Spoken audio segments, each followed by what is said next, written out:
Hello students, electrostatics की आज की क्लास में आपका फिर से स्वागत है। Electric field lines part 4। तो लास्ट क्लास में मैंने आप लोगों को एक क्वेश्चन दिया था, ठीक, कि अगर एक चार्ज Q1 है और एक चार्ज Q2 है और एक इलेक्ट्रिक फील्ड लाइन ऐसे जा रही है, ये वाला एंगल अल्फा, ये वाला एंगल बीटा, ठीक। तो आपको बताना था कि इन दोनों चार्जेस में किस चार्ज का मैग्नीट्यूड ज्यादा है, ठीक। चार्जेस का साइन भी पूछ सकता था, परंतु उसमें तो कोई दिक्कत ही नहीं। इस वाले चार्ज से लाइन ओरिजिनेट कर रही है तो ये वाला चार्ज पॉजिटिव, और ये वाले चार्ज पर टर्मिनेट कर रही है तो ये वाला चार्ज नेगेटिव, ठीक। अब बात रही कि इन दोनों चार्जेस के मैग्नीट्यूड में किस चार्ज का मैग्नीट्यूड ज्यादा है, ठीक। तो इसको दो तरीके से समझ सकते हैं। एक तरीका है बेंडिंग वाला तरीका, ठीक, कि bending of a line, electric field line, bending of an electric field line is directly proportional to magnitude of charge, ठीक है। तो अब देखिए क्या है कि ज्यादा बेंडिंग मतलब चार्ज का मैग्नीट्यूड ज्यादा, ठीक है ना। मैंने आप लोगों को क्या बताया था कि नेगेटिव चार्ज की प्रेजेंस में पॉजिटिव चार्ज से निकलने वाली electric field line, negative charge की प्रेजेंस में पॉजिटिव चार्ज से निकलने वाली इलेक्ट्रिक फील्ड लाइन बेंड कर जाती है टुवर्ड्स नेगेटिव चार्ज, और उस नेगेटिव चार्ज का मैग्नीट्यूड जितना ज्यादा होगा बेंडिंग उतनी ही ज्यादा होगी, राइट, ठीक। तो हम लोग क्या बोल सकते हैं कि अगर अल्फा इक्वल टू बीटा होता, ठीक, याद करो पिछली बार जब हमने डायग्राम बनाया था प्लस क्यू और माइनस क्यू का, दोनों एंगल बराबर, ठीक, इधर से उठा इधर ऐसे गया, बहुत सिमेट्रिकल डायग्राम बनेगा ना अगर दोनों चार्जेस का मैग्नीट्यूड बराबर होगा।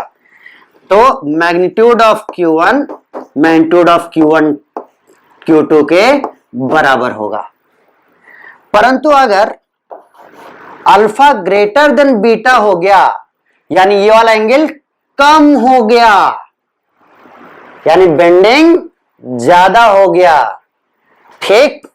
एंगल कम मतलब बेंडिंग ज्यादा, नेगेटिव चार्ज पर एंगल जितना ही कम होता जाए, ठीक, एंगल जितना ही कम होता जाए नेगेटिव चार्ज पर, यानी बेंडिंग उतनी ही ज्यादा हो रही है, यानी उस नेगेटिव चार्ज का मैग्नीट्यूड उतना ही ज्यादा है, ठीक, राइट। तो हम ऐसा बोल सकते हैं कि एंगल, ये एंगल का सिंबल है जो लोग आज पहली बार मेरी क्लास कर रहे हैं, ठीक है ना, एंगल कम, राइट, तो बेंडिंग ज्यादा, राइट। जितना ही नेगेटिव चार्ज पर एंगल कम होगा यानी कि बेंडिंग उतनी ही ज्यादा हुई है, राइट, और बेंडिंग उतनी ज्यादा हुई है मतलब नेगेटिव चार्ज का मैग्नीट्यूड उतना ही ज्यादा है, ठीक। This implies that magnitude of negative charge उतना ही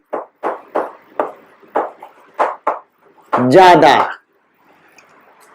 राइट। ठीक, तो अगर एंगल अल्फा से कम हो गया तो चार्ज का मैग्नीट्यूड ज्यादा है, क्योंकि उसने बेंडिंग ज्यादा कर दी है। And similarly if alpha is less than beta, यानी बेंडिंग कम हुई है, बेंडिंग कम हुई है, राइट, तो यानी कि मैग्नीट्यूड ऑफ नेगेटिव चार्ज कम है, राइट, यानी पॉजिटिव चार्ज का मैग्नीट्यूड ज्यादा है, राइट। तो कभी अगर ऐसा शो किया जाए तो समझिए नेगेटिव चार्ज पर एंगल कम, तो मतलब नेगेटिव चार्ज बेंडिंग ज्यादा कर रहा है, यानी कि उसका मैग्नीट्यूड उतना ही ज्यादा है, राइट। तो एंगल कम तो चार्ज ज्यादा, ठीक, एंगल कम तो चार्ज ज्यादा। अब सिर्फ नेगेटिव चार्ज पर देखने के बजाय अब इसको हम ऐसा भी सोच सकते हैं, तीनों को कंबाइन करिए, एंगल बराबर तो मैग्नीट्यूड ऑफ चार्ज बराबर, दोनों चार्जेस का मैग्नीट्यूड बराबर। अल्फा जा पॉजिटिव चार्ज पर बनने वाला एंगल ज्यादा तो पॉजिटिव चार्ज का मैग्नीट्यूड कम, पॉजिटिव चार्ज पर बनने वाला एंगल कम तो पॉजिटिव चार्ज का मैग्नीट्यूड ज्यादा, ठीक, राइट। पॉजिटिव चार्ज पर बनने वाला एंगल कम तो पॉजिटिव चार्ज का मैग्नीट्यूड ज्यादा, पॉजिटिव चार्ज पर बनने वाला एंगल ज्यादा तो पॉजिटिव चार्ज का मैग्नीट्यूड कम। यानी सिंपल सी बात, जिस चार्ज पर एंगल ज्यादा बनेगा उस चार्ज का मैग्नीट्यूड कम होगा, और जिस चार्ज पर एंगल कम बनेगा उस चार्ज का मैग्नीट्यूड ज्यादा होगा, ठीक। तो मिटाएं इसको, नहीं लिखें तो पॉज करके लिखें, बाकी मैं तो भाई मिटाऊंगा,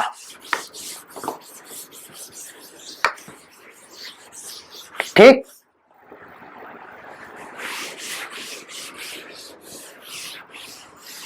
इलेक्ट्रिक फील्ड लाइंस इतनी बारीक चीजें हैं कि कई जगहों पर गलत लिखा है, तो इसलिए पढ़ते वक्त बहुत ध्यानपूर्वक पढ़ें। जैसे इसे क्वेश्चन को का सलूशन बहुत सारी बुक्स में गलत दिया गया है, ठीक ना। उसमें ऐसा दिया गया है कि बता देते हैं ताकि आप पढ़ें तो कंफ्यूज ना हो, इसे नोट नहीं करेंगे कि भाई देखो एक ही लाइन बनाई गई है ना, ऐसे, तो चलो एक दूसरी लाइन बना लेते हैं, क्योंकि lines are symmetrical about the line joining, ठीक है। तो यहां तक कोई दिक्कत नहीं है, तो बढ़िया सा पत्ती बन गया, चलो कोई दिक्कत नहीं, ठीक है ना। ऐसा थोड़ा सा आप स्मूथ बनेगा कि भाई अगर ये एक लाइन बना हुआ है और हम ये दूसरा लाइन बना देते हैं, क्योंकि lines are symmetrical about the line joining, ठीक, कोई बात, ये सही। फिर क्या बोला गया है कि अब देखिए क्या है कि ये एंगल अल्फा तो ये वाला एंगल भी अल्फा। अब बोला गया है कि इसमें देखिए क्या है कि इन दोनों लाइंस के बीच का एंगल 2 अल्फा, सपोज 2 अल्फा, तो हर दो लाइन के बीच का एंगल 2 अल्फा होगा, हर दो लाइन के बीच का एंगल 2 अल्फा होगा, ठीक। तो ये अल्फा जितना बड़ा होगा उतने ही नंबर ऑफ लाइंस कम होंगी, ये अल्फा जितना ही बड़ा होगा उतने ही नंबर ऑफ लाइंस कम होंगी,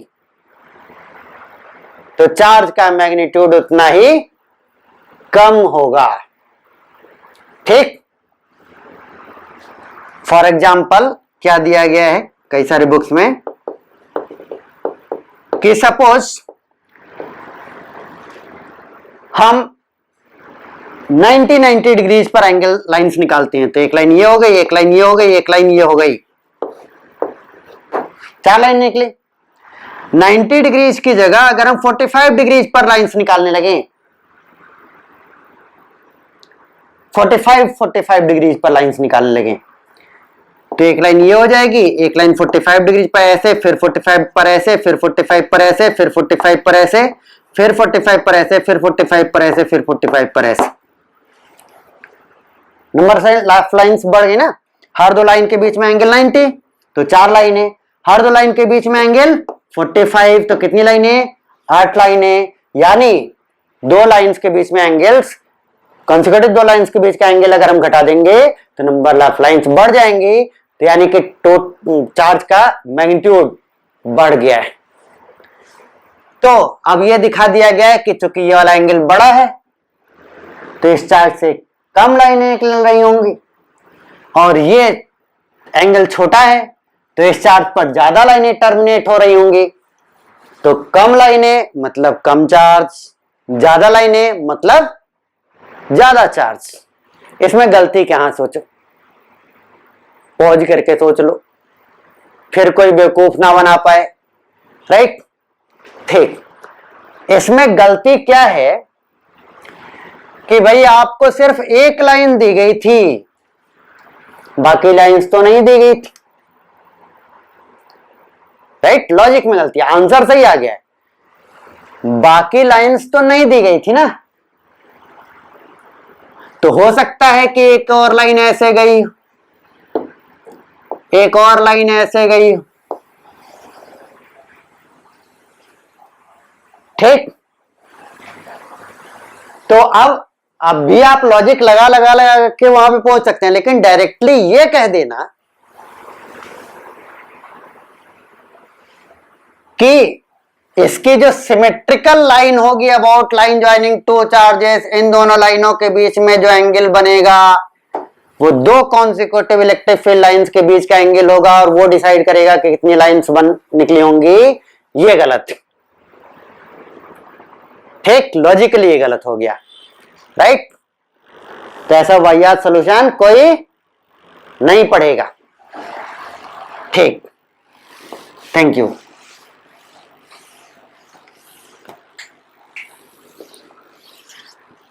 अब देखिए क्या है कि कौन सा नंबर ऑफ, कौन सा पॉइंट है ये? फर्स्ट टर्मिनेशन ओरिजिनेशन वाला, फिर 3 पॉइंट्स आ गए, फिर मैंने क्वेश्चन कराया था तो 4 हो गया, फिर टर्मिनेट बेंडिंग सिमेट्रिकल, तो 4 3 7 हो गया। तो ये आ गया आपका 8वां पॉइंट। ठीक, नोट करिए, electric field lines very very important for boards. Electric field lines can never intersect each other. कभी भी एक दूसरे को इंटरसेक्ट नहीं कर सकती, कभी भी एक दूसरे को इंटरसेक्ट नहीं कर सकती। ठीक, जैसे सपोज करो कि एक इलेक्ट्रिक फील्ड लाइन ऐसे और दूसरी इलेक्ट्रिक फील्ड लाइन ऐसे हो गई। एक इलेक्ट्रिक फील्ड लाइन ऐसे, एक इलेक्ट्रिक फील्ड लाइन ऐसे। सपोज, प्रूव बाय कॉन्ट्रडिक्शन, विरोधाभास। सपोज दो इलेक्ट्रिक फील्ड लाइंस ऐसे हैं, तो at the point of intersection अगर मैं इस वाली इलेक्ट्रिक फील्ड लाइन पर टेंजेंट ड्रॉ करूं तो इलेक्ट्रिक फील्ड की डायरेक्शन कुछ ऐसी होनी चाहिए। Tangent on any electric field line, tangent at any point on the electric field line gives the direction of net electric field. Right, और यही अगर मैं इस वाली इलेक्ट्रिक फील्ड लाइन पर मैं ड्रॉ करूं टेंजेंट, तो ऐसे ड्रॉ होगा। यानी इस वाली लाइन के साथ देखें तो नेट इलेक्ट्रिक फील्ड की डायरेक्शन ये, समझ में आया विरोधाभास? कि एक ही पॉइंट पर, कौन से पॉइंट पर? पॉइंट ऑफ इंटरसेक्शन पर, ठीक, एक ही पॉइंट पर, कौन से पॉइंट पर? पॉइंट ऑफ इंटरसेक्शन पर नेट इलेक्ट्रिक फील्ड, या ध्यान रहे कौन से electric field? Net electric field की दो दो डायरेक्शन हैं, ठीक, नेट इलेक्ट्रिक फील्ड की दो दो डायरेक्शन हैं, जो कि अनर्थ है। एक ही पॉइंट पर नेट इलेक्ट्रिक फील्ड की दो डायरेक्शंस कैसे हो सकती हैं? इतना बड़ा अनर्थ, ठीक, तो ये पॉसिबल नहीं, राइट? नोट करिए और जल्दी नोट करिए, ठीक।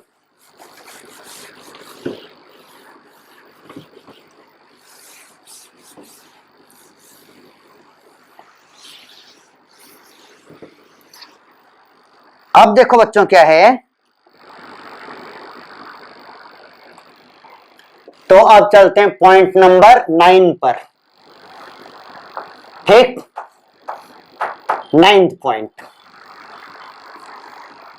हम लोगों ने कुछ देर पहले क्या सीखा कि इलेक्ट्रिक फील्ड लाइंस, कुछ देर पहले मतलब जब भी आप वीडियो देखे होंगे, electric field lines get attracted by a negative charge, तभी ना उसकी तरफ बेंड कर जाती हैं। Electric field lines are attracted by a negative charge, ठीक। तो attracted by a negative charge, तो पॉजिटिव चार्ज क्या करेगा?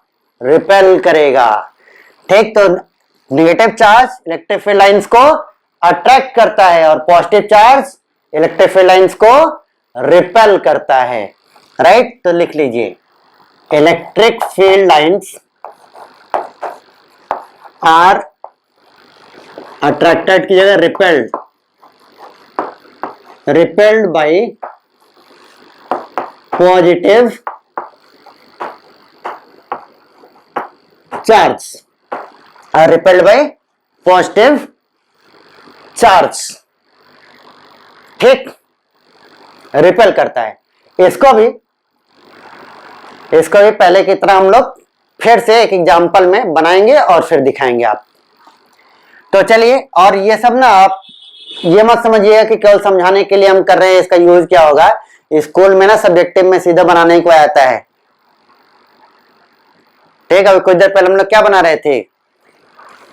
एक पॉइंट चार्ज, मतलब एक पॉजिटिव चार्ज और एक नेगेटिव चार्ज के कारण इलेक्ट्रिक फील्ड लाइंस बनाए ना, कम ज्यादा पर ही बना लिए, बराबर होंगे तब भी बना लिए, ठीक। नेगेटिव चार्ज का मैग्नीट्यूड ज्यादा होगा तब भी बना लिए, ठीक है ना। अब हम बनाना चाहते हैं कि अगर दोनों पॉजिटिव चार्जेस हो जाएं, ठीक है ना, electric field lines are attracted by negative charge में, इधर नेगेटिव चार्ज रखे थे, अब हमें शो करना है, क्या सीखना है? Electric field lines are repelled by a positive charge, तो हम यहां पर एक पॉजिटिव चार्ज रखें, राइट, ठीक ना।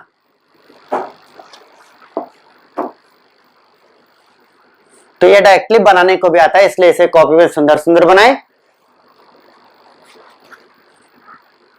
ठीक है, और याद रखिए। तो अब देखो बच्चों क्या है कि इस वाले पॉजिटिव चार्ज से, ठीक है ना, मान लीजिए कोई लाइन अगर ऐसे निकली हो, तो ऐसे ऐसे ऐसे ऐसे स्ट्रेट लाइन पर इन्फिनिटी पर चल जाती। अगर ये नहीं होता तो इसका इफेक्ट या इसकी इलेक्ट्रिक फील्ड लाइन सीधा ऐसे इन्फिनिटी को जाती, परंतु इसके कारण क्या होता है कि ये ऐसे घूम जाती,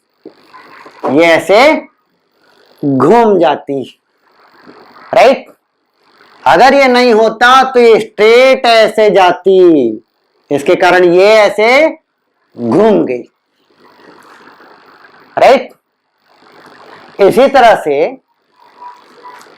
इस वाले चार्ज के कारण जो इलेक्ट्रिक फील्ड लाइन है वो ऐसे ऐसे ऐसे ऐसे ऐसे जाती, अगर ये वाला चार्ज नहीं होता, ये वाला चार्ज होने के कारण कैसे क्या करती होती है, ये ऐसे ऐसे ऐसे ऐसे ऐसे ऐसे ऐसे ऐसे घूम जाती, राइट। ठीक है, इसी तरह से बाकी फील्ड लाइंस भी बनाए। ऐसे ऊपर घूमा है तो ऐसे नीचे भी घूमेगा, ठीक। बाकी सारे पॉइंट्स को फॉलो करते हुए electric field line should be symmetrical about the line joining charges, ठीक। दोनों चार्ज बराबर मैग्नीट्यूड हैं तो दोनों चार्जेस से बराबर नंबर ऑफ लाइंस निकलनी चाहिए, राइट, याद है। And lines should be symmetrically originate from the charges, चारों तरफ बराबर फैलाव होना चाहिए, ठीक है। बनाई, जैसे मैं 8 लाइंस निकालने की सोच रहा हूं तो हर क्वाड्रेंट में 2 लाइंस निकाल दीजिए ऐसे, और हर क्वाड्रेंट में बराबर से चारों तरफ बनाते जाइएगा।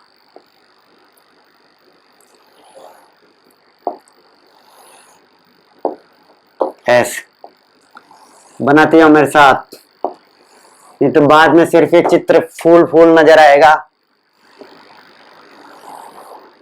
ऐसे बनाओ मेरे साथ, ठीक।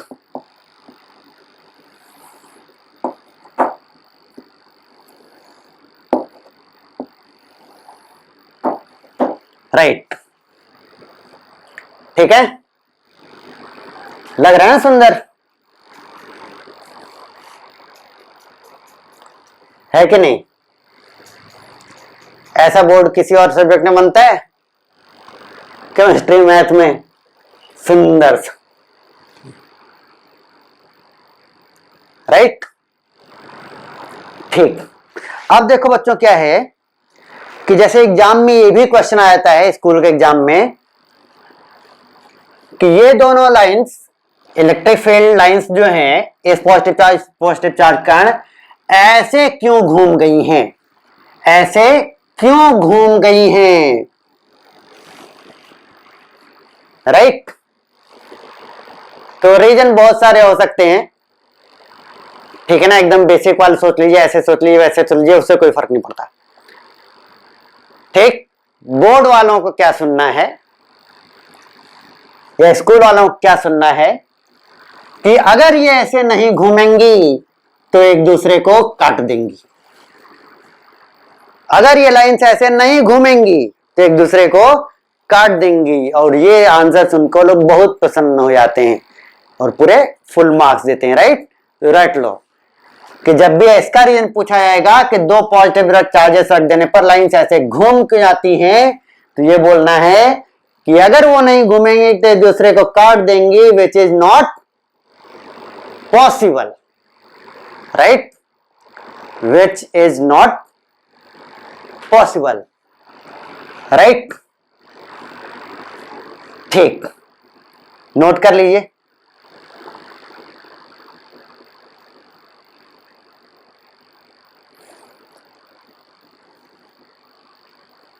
अच्छा, पिछले वाले पॉइंट में 8 नंबर के पॉइंट में मैंने सबको समझा दिया था, बस लिखा नहीं था स्टेटमेंट को। तो कई लोग इससे पहले कि कमेंट करें कि सर आपने लिखवाया नहीं स्टेटमेंट, मैं लिखवा देता हूं, समझा मैंने दिया था, ठीक। बैठ जाके देख लेना, सब कुछ समझा दिया था। लिखिए 8th पॉइंट को लिखिए। अब मैं नहीं लिखूंगा, केवल आप लिखिए, मैं बोलता हूं। 2 electric field lines can never intersect each other. हाँ, मुझे पता है, इतना लिखे थे। because at the point of intersection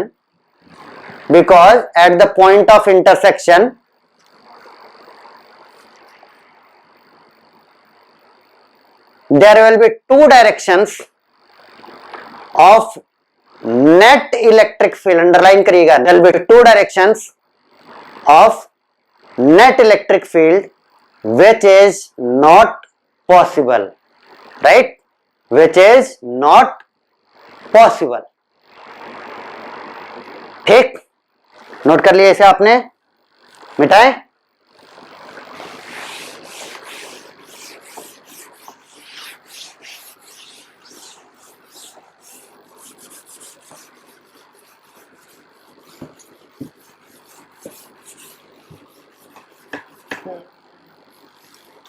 अब देखिए बच्चों क्या है, अब चलते हैं हम कंटिन्यूअस चार्जेस के में सिस्टम पर, कंटिन्यूअस चार्जेस के सिस्टम पर। ठीक, हालांकि अब आप सब कुछ जान गए, सब कुछ ऑब्वियस रहेगा, परंतु फिर भी लिख लेते हैं। कौन सा पॉइंट नंबर लिखेंगे? 9th पॉइंट हो गया ना, 10th।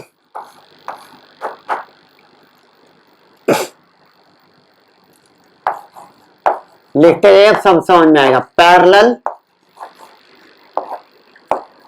इक्विस्पेस्ड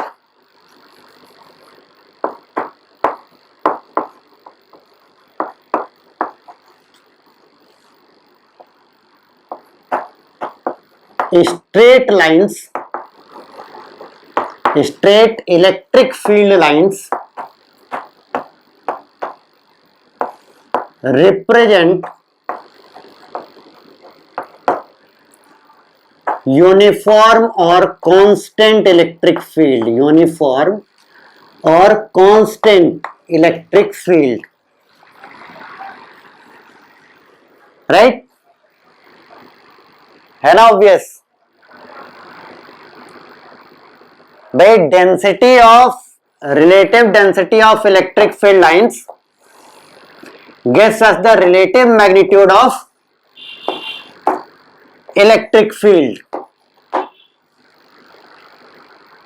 तो अगर हम पैरेलल बराबर दूरी पर स्ट्रेट लाइंस से, straight lines electric field lines खींचें, तो इसके हर जगह पर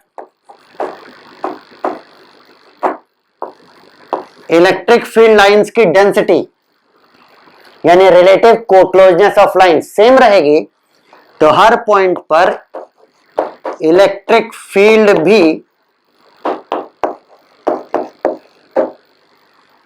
सेम होगी, हर पॉइंट पर इलेक्ट्रिक फील्ड भी सेम होगी। कोई नई बात नहीं है, इसे हम यूज भी कर चुके हैं। किसमें? Motion of a charge particle in electric field. मैंने आप लोगों को बताया था कि ऐसे ही रिप्रेजेंट करते हैं। ठीक, अब चलो जल्दी सोच कर ये बता दो एक example, source of constant electric field. याद आया? इनफाइनाइट चार्ज्ड शीट, ठीक, इनफाइनाइट चार्ज्ड शीट के कारण इलेक्ट्रिक फील्ड कैसे दिखाएंगे? ऐसे। कितनी आती थी? मैग्नीट्यूड याद है? Sigma by 2 epsilon not.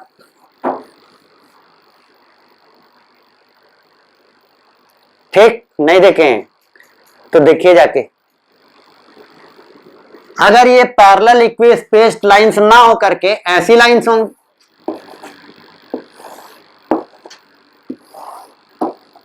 तो अब देखिए यहां पर पॉइंट लें और यहां पर पॉइंट लें, तो लाइंस की डेंसिटी बदल गई है। कहां पर ज्यादा होगा? ए पर ज्यादा है ना डेंसिटी, लाइंस पास पास है तो डेंसिटी ज्यादा, तो इलेक्ट्रिक फील्ड ए पर ज्यादा as compared to B, right? ठीक, नोट कर लीजिए।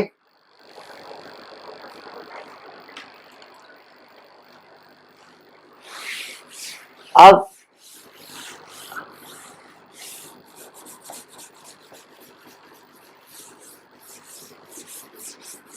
आगे चलते हैं।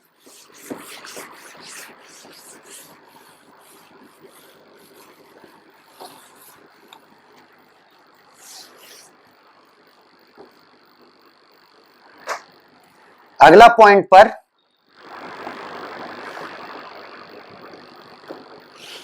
अगला पॉइंट क्या है ना,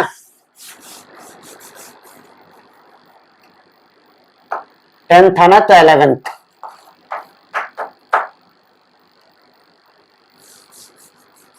अगर दूर से देखें, ठीक, हंसो मत, बहुत इंपॉर्टेंट है। अगर दूर से देखें,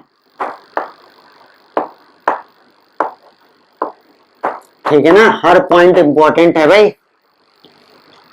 कई लोग बोर होने लगे हैं, ठीक है, अभी 40 मिनट होने में 5 मिनट बाकी है ना, रुके रहो। अब देखो क्या है कि अगर दूर से देखें, मतलब मेरा मतलब क्या है कि सपोज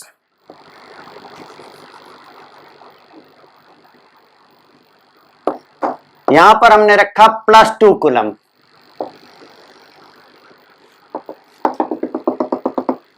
और यहां पर है -1 कूलम,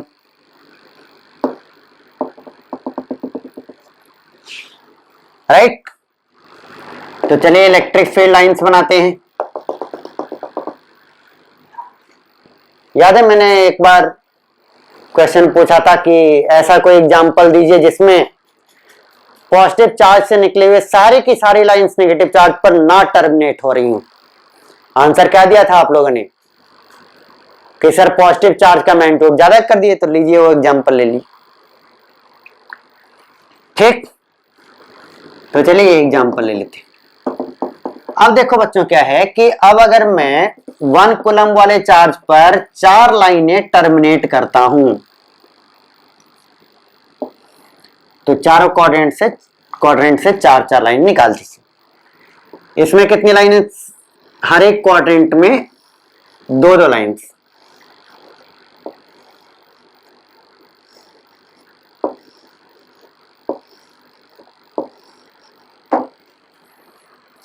राइट।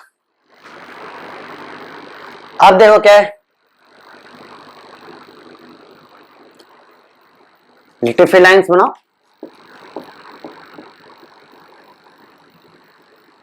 ऐसे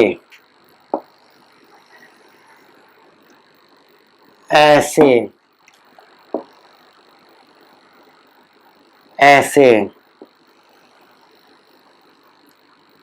ऐसे, राइट।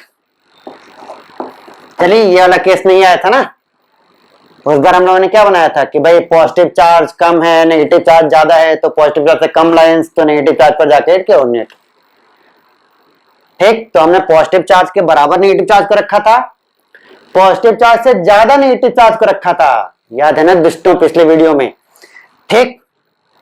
पॉजिटिव चार्ज का मैग्नीट्यूड ज्यादा नहीं लिखा था, चलो इस बार ये भी होगा, ठीक। कोई कमी इस इलेक्ट्रिक फील्ड लाइंस में? हाँ एक कमी है, इनको अभी नहीं बढ़ाया गया है, ठीक है। जब बढ़ा लीजिएगा जैसे जैसे बढ़ाना, ऐसे ऐसे वो भी कुछ, राइट, ठीक। अब अगर मैं इस सिस्टम ऑफ चार्जेस, ठीक, अगर मैं इस सिस्टम ऑफ चार्जेस को दूर से देखूं तो मुझे क्या ये अलग अलग नजर आएंगे? अगर मैं इस सिस्टम ऑफ चार्जेस को दूर से देखूं तो क्या मुझे ये अलग अलग नजर आएंगे? नहीं, ठीक। आपको उतना दूर जाना है, जब भी कोई ऐसा बोले तो समझिए कि इतना दूर जाना है जब तक कि दोनों एक ना दिखाई देने लगे, और जब आपको एक दिखाई देने लगेंगे, ठीक, तब कितना चार्ज नजर आएगा? इसको लिख लेते हैं, from a very far point, very far का मतलब जब तक दूर जाते हैं जब तक ये दोनों एक ना हो जाएं, from very far point system of charges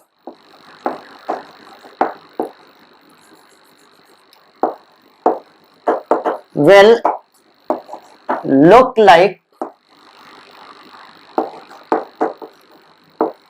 a point charge. A point charge. ये बात ध्यान रखिएगा कि दूर चले जाएंगे तो हमें ये दो अलग अलग ना दिख करके एक सिंगल पॉइंट चार्ज दिखेगा।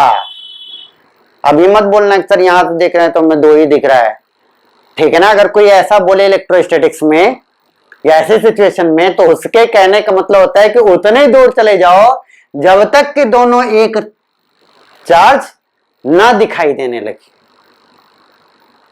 राइट। अब दिक्कत क्या है कि अगर दोनों एक चार्ज दिखाई देने लगेंगे, ठीक है, अब दोनों एक चार्ज दिखाई देने तो कितना चार्ज दिखाई देगा, +2 कूलम प्लस -1 कूलम, तो 2 - 1 1, ठीक। तो नेट चार्ज कितने चार्ज का पॉइंट चार्ज कितना नेट चार्ज दिखाई देने लगेगा, +1 कूलम, राइट। और +1 कूलम से लाइनें बाहर निकलनी चाहिए, +1 कूलम से लाइनें बाहर निकलनी चाहिए, ठीक, ठीक है। तो लाइनें बाहर निकल ली, ये क्या है, ये 4 लाइनें हैं।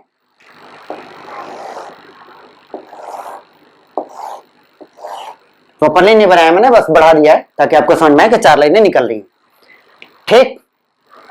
अब देखो भाई क्या है कि दिक्कत ये कि सारी लाइन इधर होगी, जबकि मैंने इलेक्ट्रिक फील्ड लाइंस के सेकंड पार्ट में आप लोग क्या समझाया है कि electric field line should originate और terminate on a charge symmetrically, यानी चारों तरफ सिमेट्रिकली निकलनी चाहिए, यानी चारों तरफ सिमेट्रिकली निकलनी चाहिए।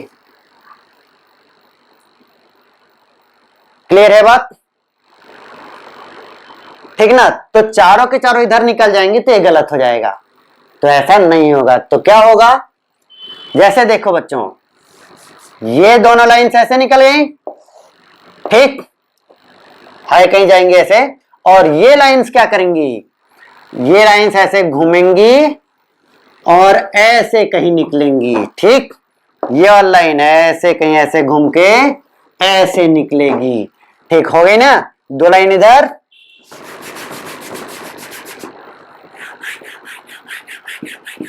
2 लाइन इधर और 2 लाइन इधर। अब ये बना परफेक्ट डायग्राम, राइट। अब ये बना है आपका परफेक्ट डायग्राम, किसका, इलेक्ट्रिक फील्ड लाइंस, ठीक। नोट कर लीजिए।